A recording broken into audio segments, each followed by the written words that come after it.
So I will, oh yes, miracle of technology. Thank you so much, Nicolas, also for linking this impressive overview of what you do at Dassault Systems to the work of the HBP, especially the locally sourced work and research here in Marseille. This was truly impressive. So I would now like to invite to the stage our panelist, Gitte KNUDSEN from the University of Copenhagen, chair of the HBP Scientific and Infrastructural Advisory Board, Petra RITTER from Charité in Berlin, head of brain simulation at Charité and also head of EBRAINS Health Data Services, Stefan SCHRECK, advisor for stakeholder relations at DG SANTE, for example. Yes, it's free seating, but seats are going fast. And online we are joined by Marlies DORLÖCHTER, coordinator of ERON at NEURON,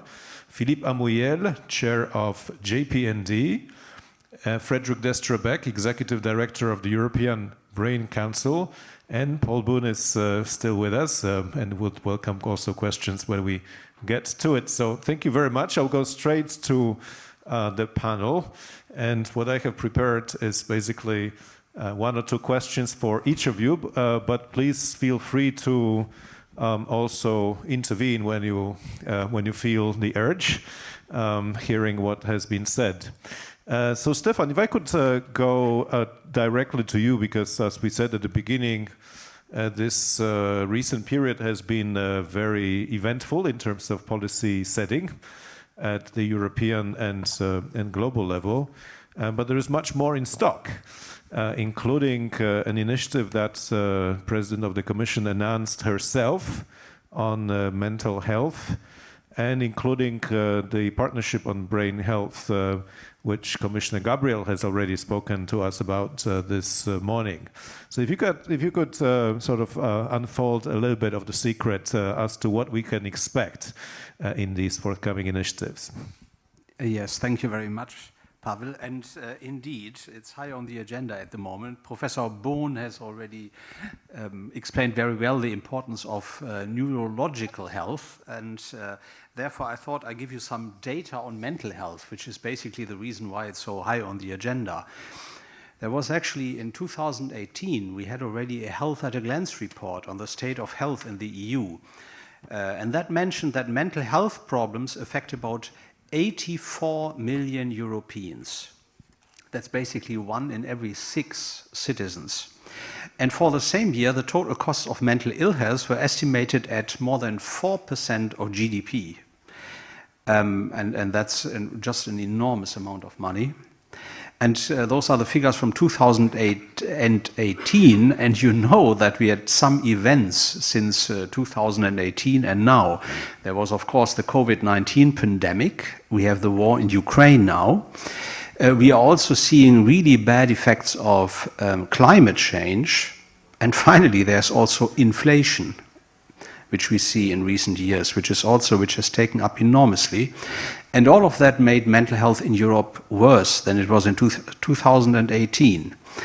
And what we also see is that most affected are actually the younger generation when it comes to the COVID-19 pandemic. And actually before, we have been estimating that 10 to 20% of children and young people in the European Union faced mental health problems before the pandemic, and now we are somewhere between 20% and 25%, and that's really a dramatic rise.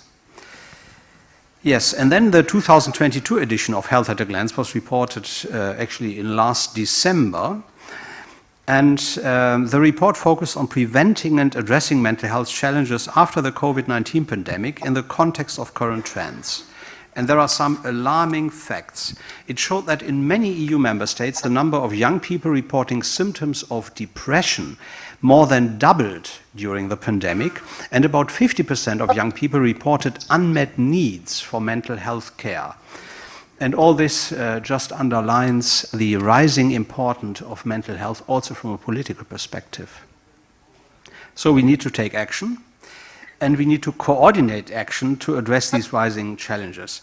And now I'm going to list what we are doing. There was already in June 2022, we launched the Healthier Together initiative to address the burden from non-communicable diseases.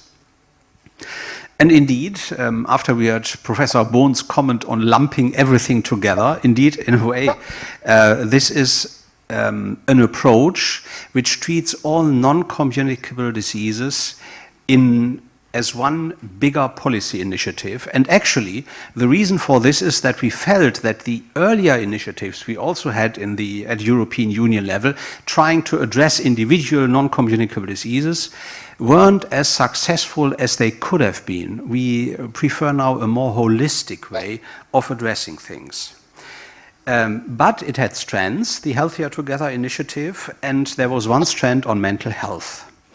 And there, this strand is focusing on promoting good mental health, improving access to high-quality mental health services, and also addressing stigma associated with mental disorders. Yeah, and we have also allocated more than 30 million euros to mental health actions under EU for Health work programs in the last 3 years. This obviously was only possible because we have now a much bigger health program, which is called EU for Health at European level, than we had before the corona pandemic. In the last financial period for the European Union, the total budget for the health program of the EU was something like 500 million euros, and the ones which started in 2021 has a budget of 5 billion euros over the financial perspective. And that is indeed an increase of 10 times, which is quite dramatic, actually. Yeah, and that makes possible much better investments than before. So what can we do with that money?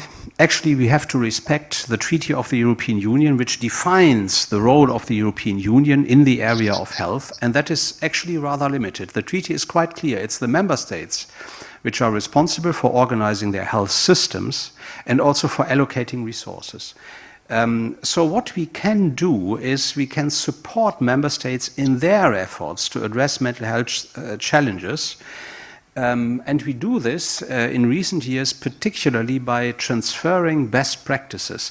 We have 27 member states. There are 27 health systems. In many cases, these health systems are even regionalized, so we have many different approaches, and some are particularly successful, and we try to identify them and to spread them to other member states as well.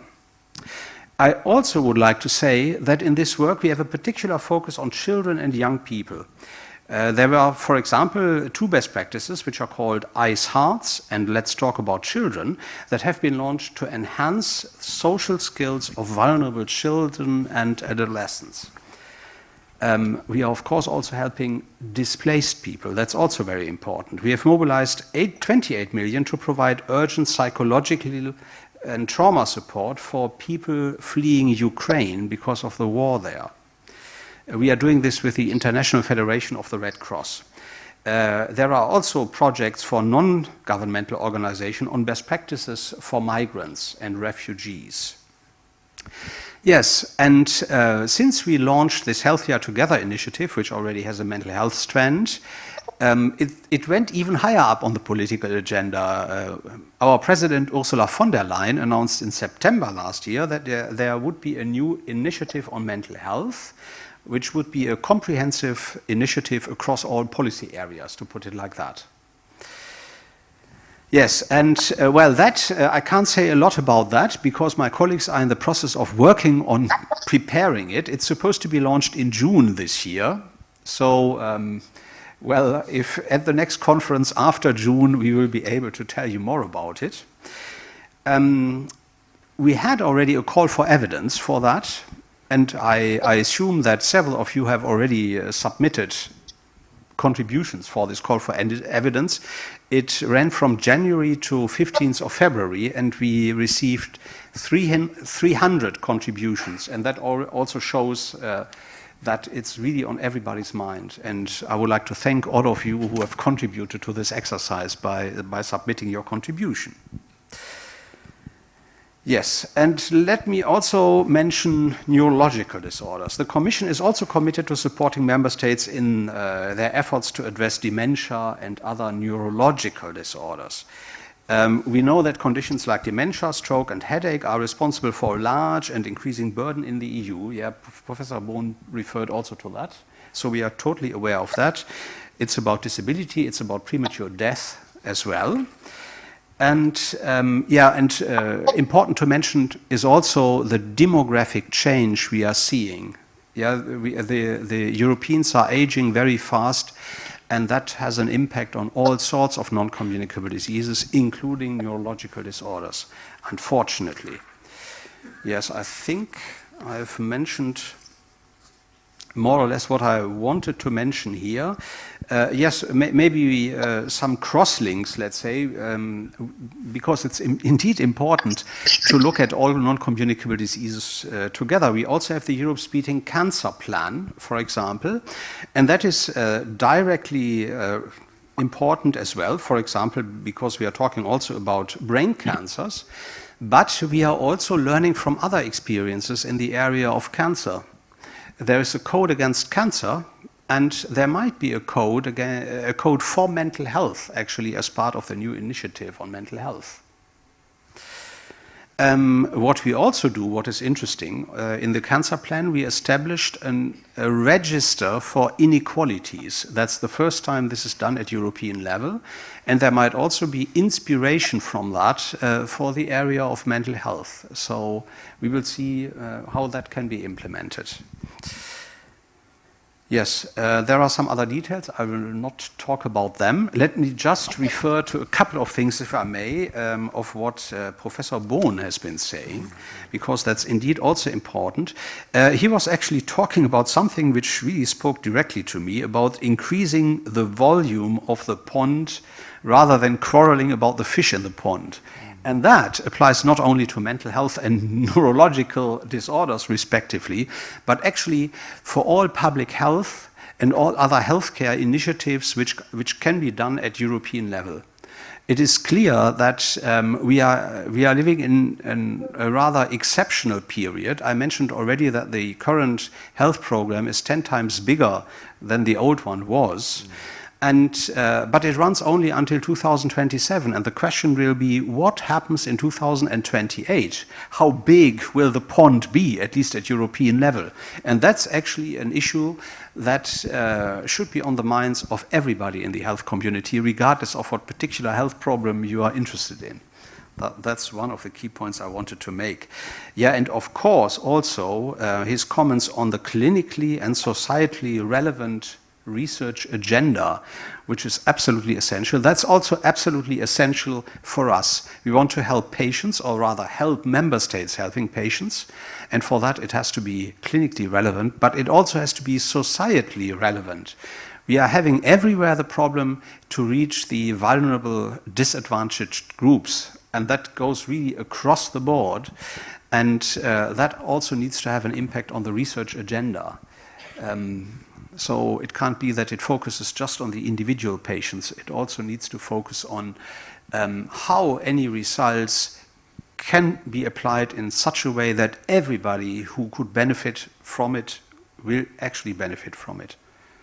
I think I stop here. Super. Thank you so much, Stefan. This was a lot of important messages packed in your intervention. But the point that stays with me especially is the one about the need to sustain the momentum, because you mentioned, well, we are probably benefiting from a confluence of different factors, including the fact that the pandemic has translated into a larger challenge for mental health. But this may not last forever, and in terms of budgetary demands, there will be other ones competing as well. So the momentum is there, but the question is how to sustain it. Now, I would like to go back and forth between our online speakers and the in-person speakers. We were meant to be all in person, but this week is particularly challenging for traveling across Europe. So I'd like to ask Philippe AMOUYEL, who has led the JPND over the years, and JPND has since 2011, if I'm not mistaken, run its national calls on neurodegenerative disease research, but has also focused a lot of attention on how to enhance the impact of research by aligning agendas. And this is really what I find super important in this particular point in time, because we are thinking a lot about shaping the future partnership on brain health, and that will have to do with alignment. So what lessons can we draw from the JPND experience in that area? Philippe. Thank you, Pawel. First, I really apologize not to be with you in Marseille due to travel problems. Just one few words who people don't know exactly what JPND is. If you allow me to share a little bit of this. Can you see my slide there? They are slowly coming up.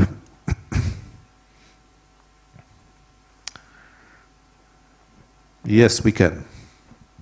Okay, just to mention you that this is, for the time being, the largest global research initiative, which is really, as Stefan says, aimed at tackling the challenge of neurodegenerative disease, and as the first disease of this is Alzheimer's.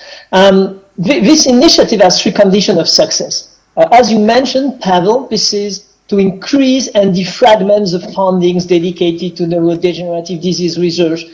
In general, they are 10 times less than what is delivered in cancer research. The second point was to increase the critical mass of physicians and scientists involved in these fields, and finally increase the number of collaborations globally. And as I say, usually, if you want to go fast, you need two things. First, a large number of physicians and scientists working on the topics, and money for them. So just to give you an idea of what we have done during the last 10 years, in figures, 30 countries are participating. We have defined a strategic research and innovation agenda shared by these 30 countries. We have developed a strategy for patient and public involvement. During these 10 years, we launched one transnational call every year with 27 countries joining these different calls. The number of projects funding is 137 for a total amount of fundings of 216.3 million euros. That means that the number of research teams that apply is more than 2,500, and the number of funded teams research more than 500. Then you can follow up on at JPND Europe on Twitter. You get plenty of information.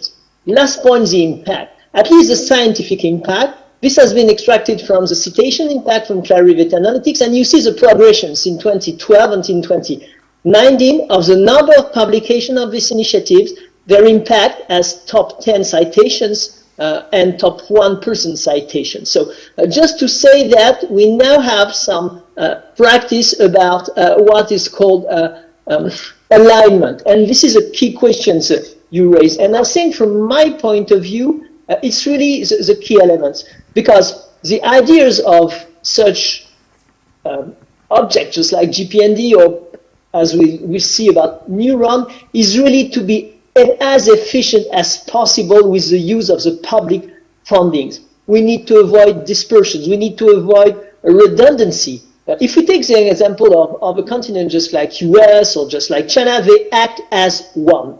Europe act as 27 who want to act as one. So the idea is really to have structure that allow us to act as one. Examples, have a common evaluation board for the 27 countries, to have a virtual common objective, to have incentive. And one of the major incentives, and that's why Europe is important, is the European Commissions, because what we have seen is that each time we had a partnership with the European Commission in JPND, the involvement of the different member states were much higher than when we do this as a member state-led initiative. So I think this ideas having one brain health visions really help to have this defragmentation and this incentive towards the different countries.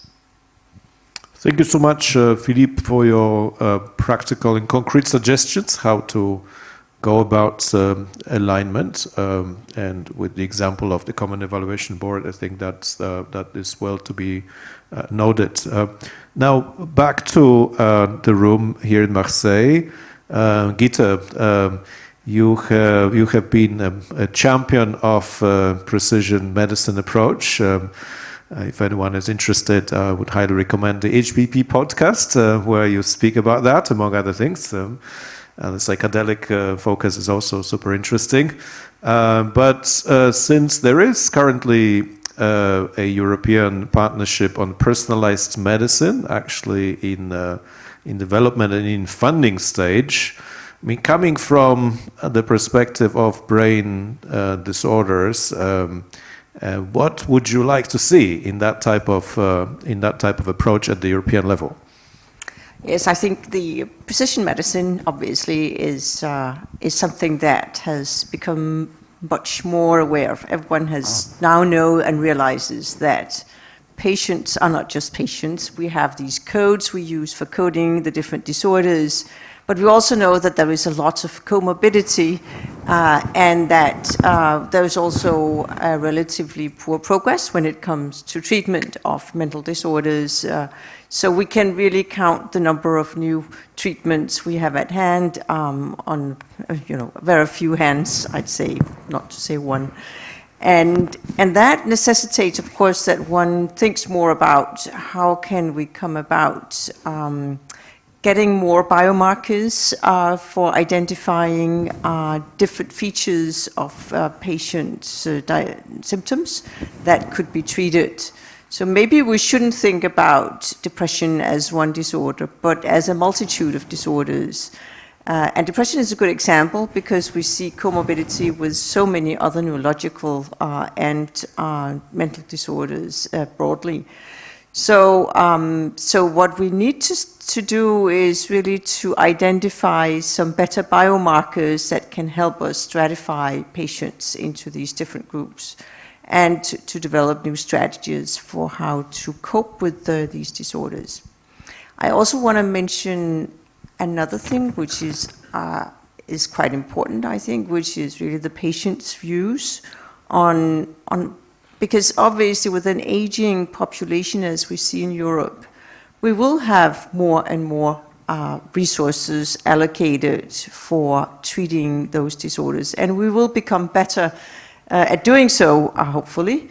And this also means that somehow from a political level, we also need to think about how can we spend the resources we have. We also heard Paul BOON talk about the relative lack of neurologists in Europe. The same goes for a lack of psychiatrists.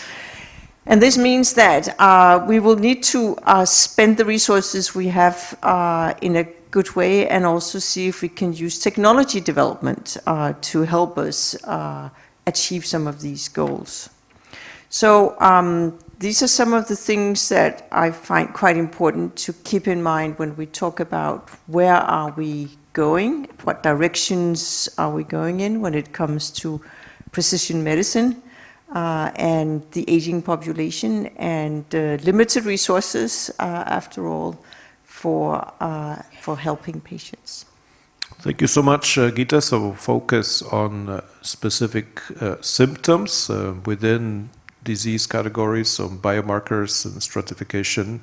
Also stratification, I would presume, in the clinical trial approach. I really like the approach about the clinical trials that we heard about from Nicolas, and I like to hear a little bit more about those clinical trials, because this is a more efficient way of running clinical trials in the future. My thought was that you would, in order to kind of reuse a control arm, you would need to have a lot of demographic information. Age and gender are the most obvious ones.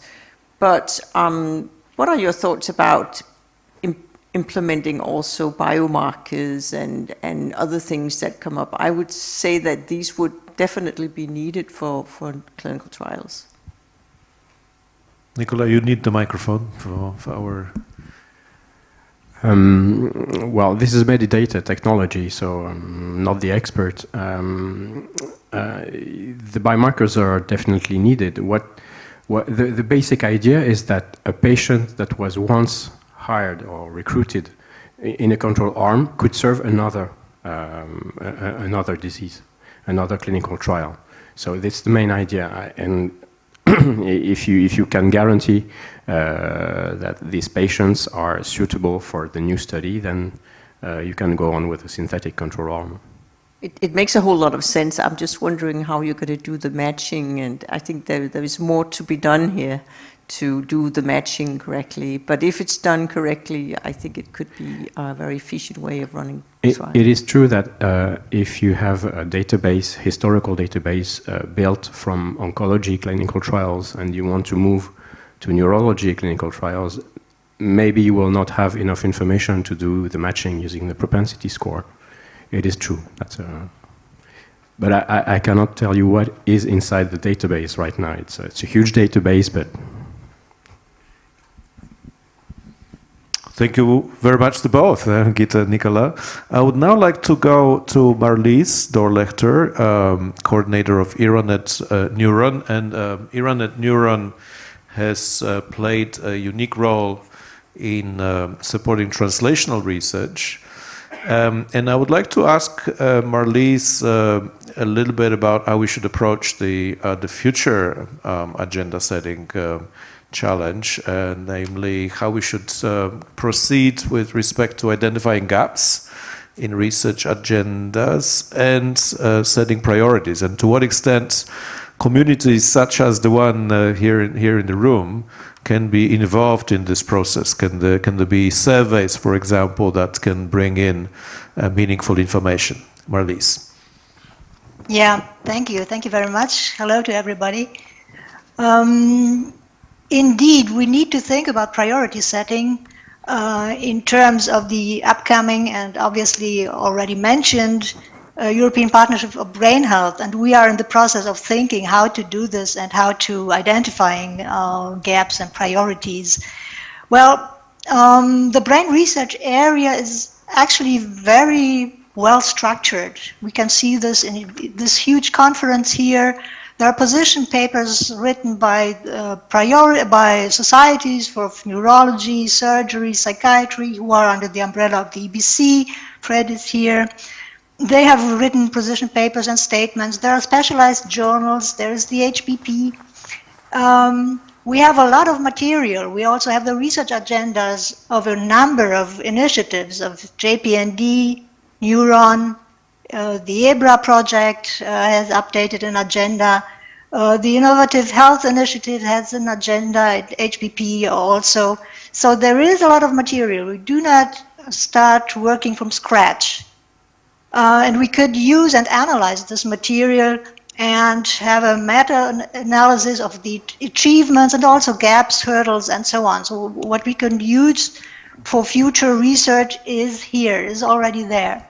What we need to do in addition is, once we have the analysis, we need to consult with an even higher number of people, with specialized stakeholders who should be involved in this consultation work.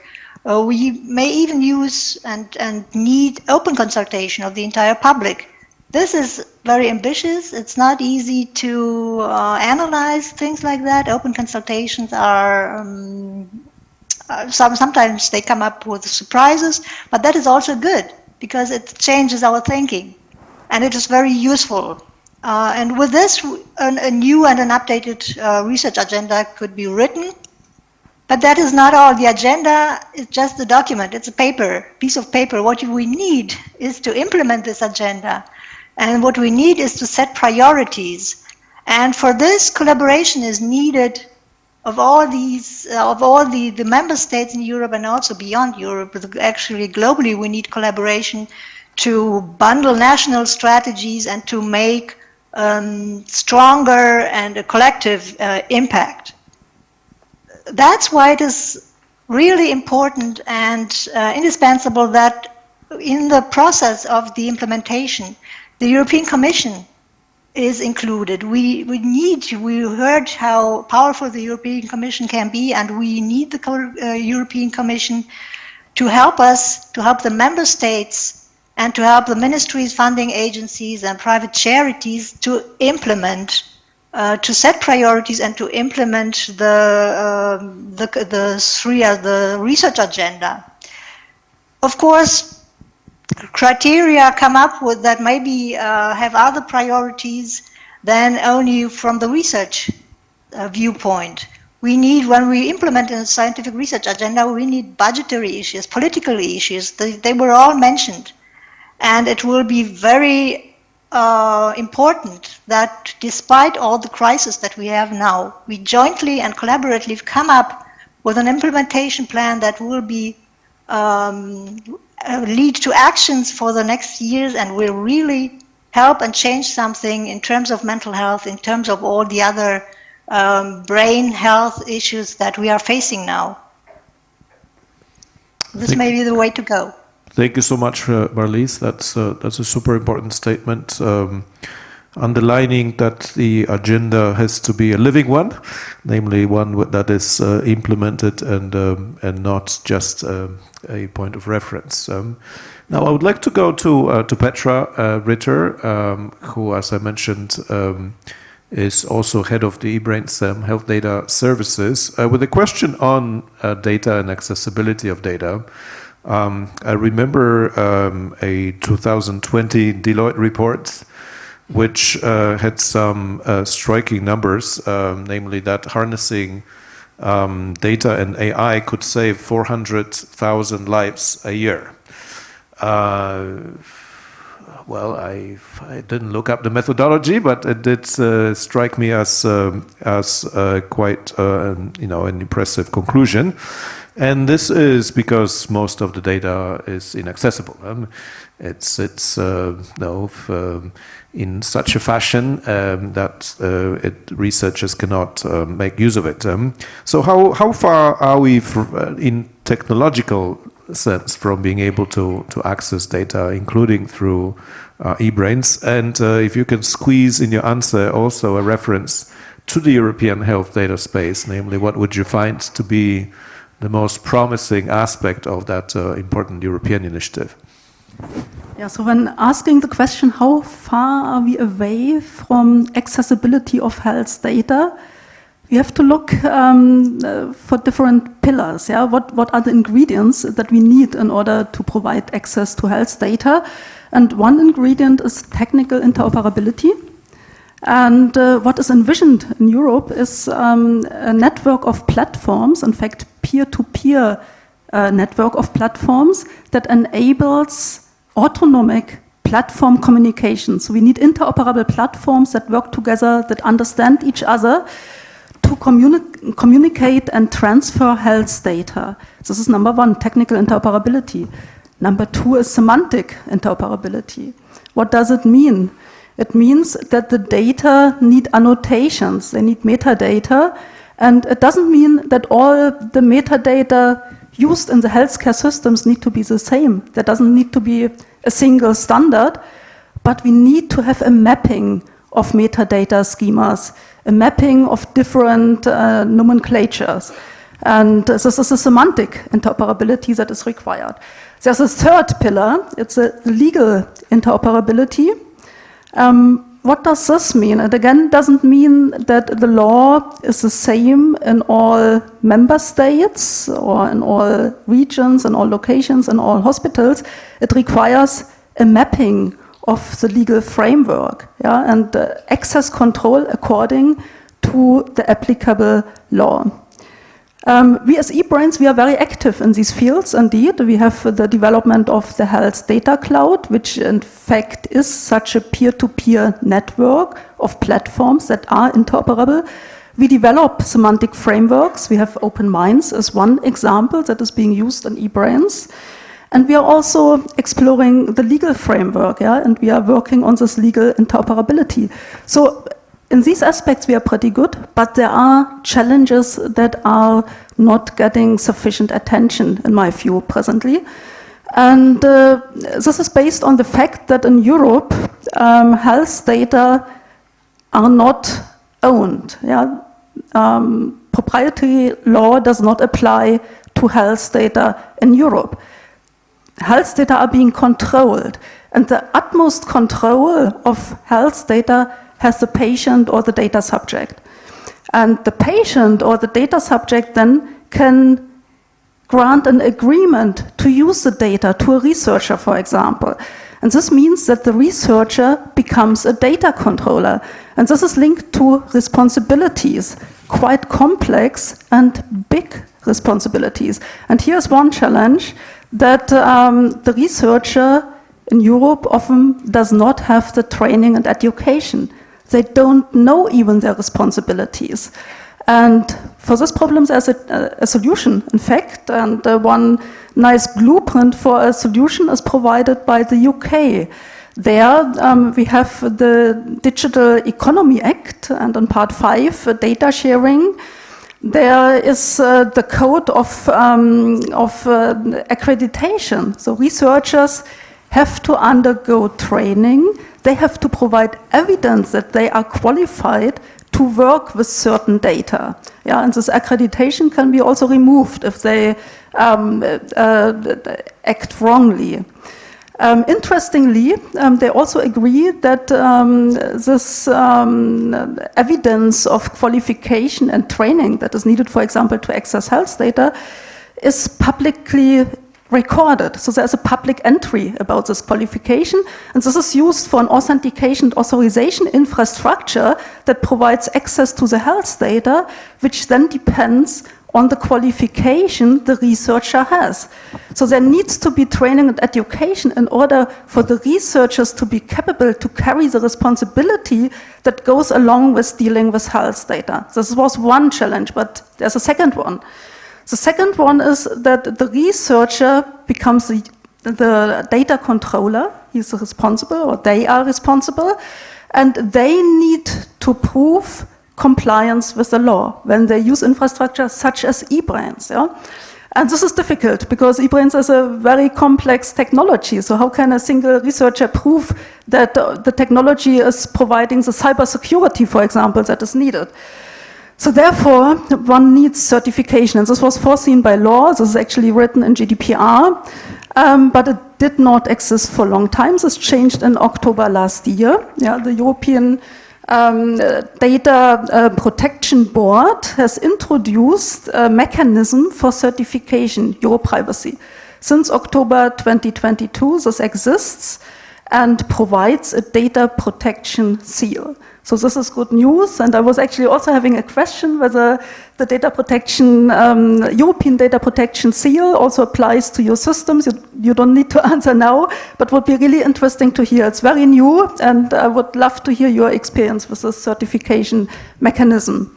But to end my speech here, I think EBRAINS already contributes on many fronts, significant work towards sharing health data on a larger scale in a systematic way. And just in the past year, in fact, EBRAINS got awarded for health data sharing related big grants. Yeah, this is a big success. Two of these grants I am honored to lead. Charité is the coordinator. Number one is eBrain Health. Yeah, it's a big project with 20 partners funded with 13 million euros, which has as a goal to further develop this infrastructure for sensitive data. And the second one, maybe the even more important one, is the testing and experimentation facility Health AI and Robotics, funded with 60 million euros, coming from CNECT. Yeah, it's a Digital Europe program where eBrains plays a significant role, and several other partners, as in eBrain Health of the HBP, are involved. So these are very nice examples where the European Commission has expressed their trust that eBrains and the eBrains community, the members of the Human Brain Project, will play a major role in Europe's health data sharing process. Super, thank you so much, Petra, also for driving all these efforts and getting eBrains better equipped to support researchers working with sensitive data. That will be surely of growing importance for everyone, and will bring, in fact, a revolution in the field. Nicolas, if you want to answer the certification question, please. We still have some time, and then I will go to Frédéric. Answer right now, but I know that Outscale is working within the Gaia X consortium, and they are tackling the technical topics. So, okay, I'll get the answer. Good, thank you so much. So I deliberately wanted Frédéric DESTREBECQ to speak last because I really wanted him to put everything together for us, because he leads the advocacy efforts at the European level in Brussels, and I'm sure you have listened attentively. And what I would really like to ask you is what our level of ambition should be, especially with regards to the forthcoming political cycle, which will soon start being prepared, at least. Parties will be writing their manifestos, they will be choosing the priorities. So how do we make sure that brain health is among those? Good afternoon, everyone, and thank you, Pawel, and thank you for setting up the technical capability for us to join online. Sorry that we had issues in joining. Just to expand on what most of my colleagues on the panel have said, the momentum has never been so high on the brain and on prioritization and policy recognition of the importance of brain research, brain health, and brain innovation. Definitely 2025, with the entry into force of the Brain Health Partnership, is a clear window of opportunity for us. And we are all geared towards this achievement. But I should say that the Brain Health Partnership is one of the many achievements that we should be aiming at. Pawel, as you said, Maria Gabriel is now recognizing it in Horizon Europe as a very clear focus and development. But we were hopeful also to see that other DGs, and particularly DG Santé, could actually mirror the construct of such a partnership in their field of action. And this is where the Healthier Together, the EU for Health, as well as other initiatives could be seen as very clear hooks politically in order to do so. In our field, or I'd say from our perspective within EBC, the sense of urgency has never been so high. It is more important than ever. It's now multiple years that we are emphasizing the burden to society that brain disorders actually represents.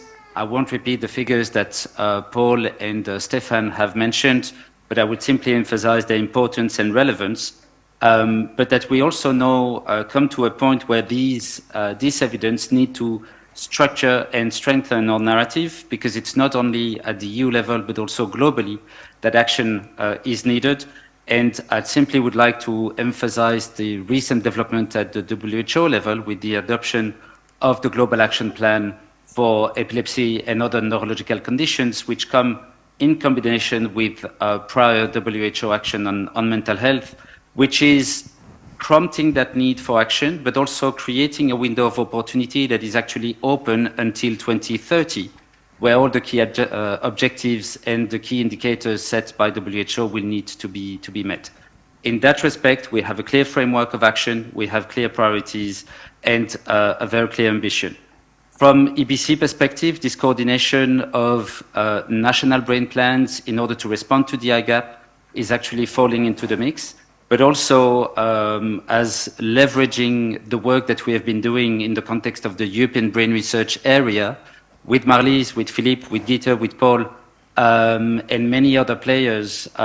We were actually trying to structure and address the issue of fragmentation and duplication in the brain research area. This is what we have been doing with issuing the mapping, but also the strategic agenda. And we are very hopeful that this agenda, as Paul was saying, resonating with the community and addressing the needs of the community. This is what we have been doing with the consultation of more than 500 experts. We are hoping now to see that the level of investment into the brain space, which we have calculated is now in the range of 550 million a year, but it's still not commensurate to the burden to society. And this is what we now need to address. Thank you so much, Frédéric. When you say that sense of urgency has never been so high, that's meaningful because you've been leading these efforts for a number of years, so you know what you're talking about. Stefan, I don't want to put you immediately on the spot with Frédéric's question whether DG Health can well mirror, I think was the elegant word that Frédéric used, the investment in research that is now being planned. But if you don't mind sharing with us your immediate take, we would appreciate. No, I don't mind at all, actually. I found several connection points in what colleagues have been saying, actually. Now, on the mirroring, that's maybe not the ideal term for it. I mentioned already a couple of investments which have been planned already, and it's also clear that there will be more investments in the future as part of the new mental health initiative. There's no doubt about that. We cannot, I cannot at this moment give any precise figures because this is the result of the usual process which we are having with member states deciding what is in the annual work plans.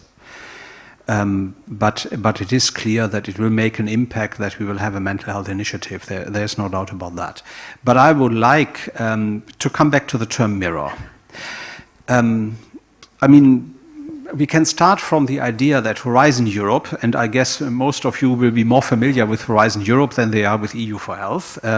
Horizon Europe is supposed to create new knowledge, whereas our program is supposed to apply knowledge, to actually help member states to make use of new knowledge. And the term knowledge in this means not only new research results, but also new practical experiences which have been made in other member states. I referred already before to best practices. So therefore, what we try to do under EU for Health is actually always aiming at practical improvements for citizens and patients, which can be achieved with a knowledge which is already there. So in other words, we are not in the same sort of logic a research program would be, that just can look at the gaps and then tries to fill the gaps, to put it like that. We also have to take into account how much of the results can actually be implemented under the current circumstances. We cannot just look at the technical and scientific problems, we have to look at economic problems. For example, when we talk about screening, does it make sense to recommend and set up guidance for screening for whatever disease at European level if at the same time we know that the infrastructure and the resources to do this screening is only available in part of the member states? Yeah, of course, we also need to have societal support for anything which we are doing. That's also very important. So we are essentially having more limitations than research has in this sense. So therefore, an EU for Health program cannot really mirror what is done under Horizon Europe.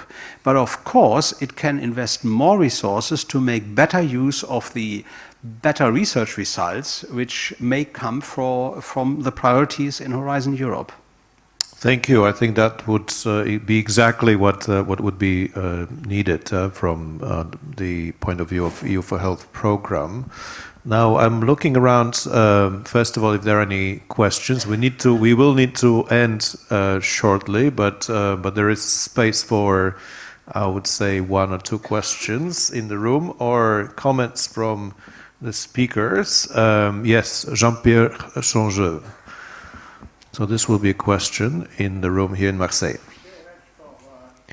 All what was said, and I may say that I fully agree with most of what was said. Now, my point is the following. The main ethical and societal consequence of research as we do is to find an efficient treatment. What the population wants is a new treatment, a new drug, and this should be the main aim of the research done in this new area that Europe is planning. Now, how to make a good drug?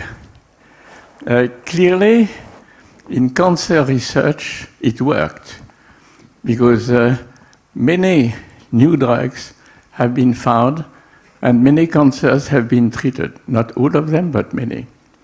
Now, I realize from what Professor BOON has said that it is not the case in the neurological disease. So my point is the following. It would be important to try to link together several disciplines which too often are separated from each other. One is theory. Find a good theory about schizophrenia and about whatever you like, Alzheimer. Is the present research on the good track or not? Theory. Second is to develop the identification of new targets. What could be the new target for the research? Well, in Alzheimer, it has been the BOON protein. What about other neurological disease? Very few targets are being presently identified and drug tested on these targets. And last point, of course, the relationship with clinic and all what was done in HBP using all the technologies are involved. And I have to close, so sorry to be so long, a suggestion is to develop at the European scale a program for young scientists, because I think multidisciplinary research need a fresh brain, and have a program for young scientists from different disciplines coming, and trying to link together immunology with neurology, genetics with Alzheimer's disease, and so on and so forth. Many of these things have been done, but perhaps in Europe we have the benefit of having different countries with different tradition. And the hope is that if we try new young scientists with conditions, not simply give money to young people, but to under conditions which can be defined, could be helpful for.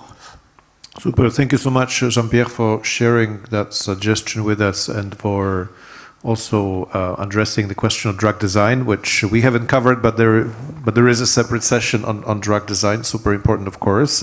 Just before we finish, I'm wondering if Paul, who set us off today and who has listened attentively since, would like to share his final thoughts at the end of our session. Well, thank you very much, Pawel.